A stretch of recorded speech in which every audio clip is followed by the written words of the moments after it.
During the time of Umar ibn al-Khattab radiallahu anhu, there were two men who brought in a young boy dragging into the courthouse.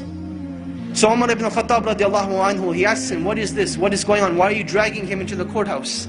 They say, this boy, he killed our father. Umar ibn al-Khattab, he asks him, did you really kill their father? The boy says, yes, I did kill their father, but it was by accident. My camel, it used to tread on their property. So one day, their father took a rock and hit the camel in the eye. And I saw the camel suffering, and it made me furious and aggravated. So I took a rock and I threw it at the father. It hit him in the head and he died. So Umar ibn al-Khattab radiallahu anhu, he asks the two brothers, will you forgive this young boy for this accident? They say, no, we want qisas, we want retribution. So Umar ibn al-Khattab radiallahu anhu, he asks the young boy, do you have any last words, any last wishes, any last requests? And the young boy says, yes.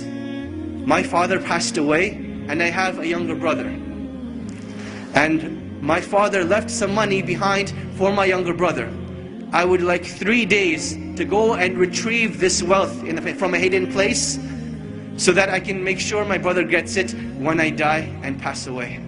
So Umar ibn al-Khattab, he thinks this boy is making up the story. He's like, boy, what are you talking about? What wealth, what father, what young brother? The young boy, he says, trust me. Umar ibn al-Khattab, he says, okay, I will trust you, but find a guarantor for you. Someone who will guarantee that you will come back. The young boy, he looks around, there's a packed courthouse. Will someone not help me today?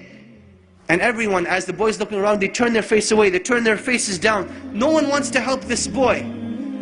Then from the back of the courthouse, a hand races up. Whose hand is it? Abu Dharr al-Ghifari radiallahu anhu, the noble and illustrious companion who gave da'wah to so many of the tribes. He says, I will be the guarantor of this boy. Now understand what it means to be the guarantor.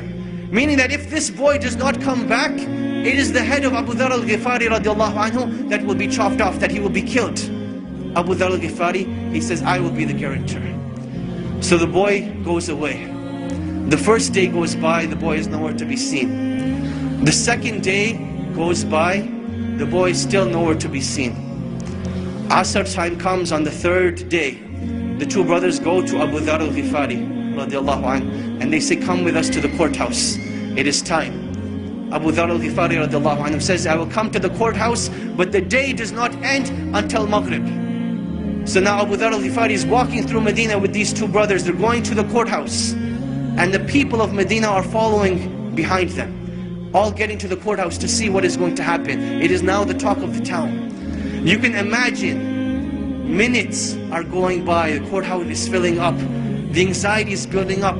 Will Abu Dharr al-Ghifari have his life sacrificed for the mistake of a boy? And literally minutes before the adhan of Salat al-Maghrib, the boy rushes in. People are now shouting, they're happy, they're wondering what's going to happen, will everyone be forgiven, will everyone be happy, what's going to happen? So the boy comes in, the adhan for Maghrib hasn't gone. Umar ibn al-Khattab radiallahu anhu, he asks the boy, oh boy, why did you come back? I did not send a spy behind you, I did not send anyone to follow you. What made you come back? He said that I did not want anyone to say that a Muslim gave his word and did not fulfill it. So I came back. Umar ibn al-Khattab, he turns to Abu Dharr and he says, oh Abu Dharr, what made you want to be the guarantor of this boy?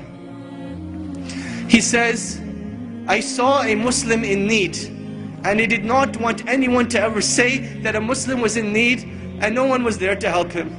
So I raised my hand to be his guarantor. The two brothers, they say, when we have people like this, how can a Muslim ask for forgiveness and no one be there to forgive him? So they forgave the boy, and the boy was forgiven. This was the legacy of Islam. This was the code of conduct. This is why during the Khilaf of Umar ibn al-Khattab, they were able to reach the border of China all the way to the south of France. Because they had strong relationships with Allah. They did things with ihsan, and they lived with the code of conduct of Islam. And this is when Allah subhanahu wa ta'ala will restore the izzah of this nation and will make us once again proud of the great legacies that have been left behind, in hopes that one day we will be called a great legacy.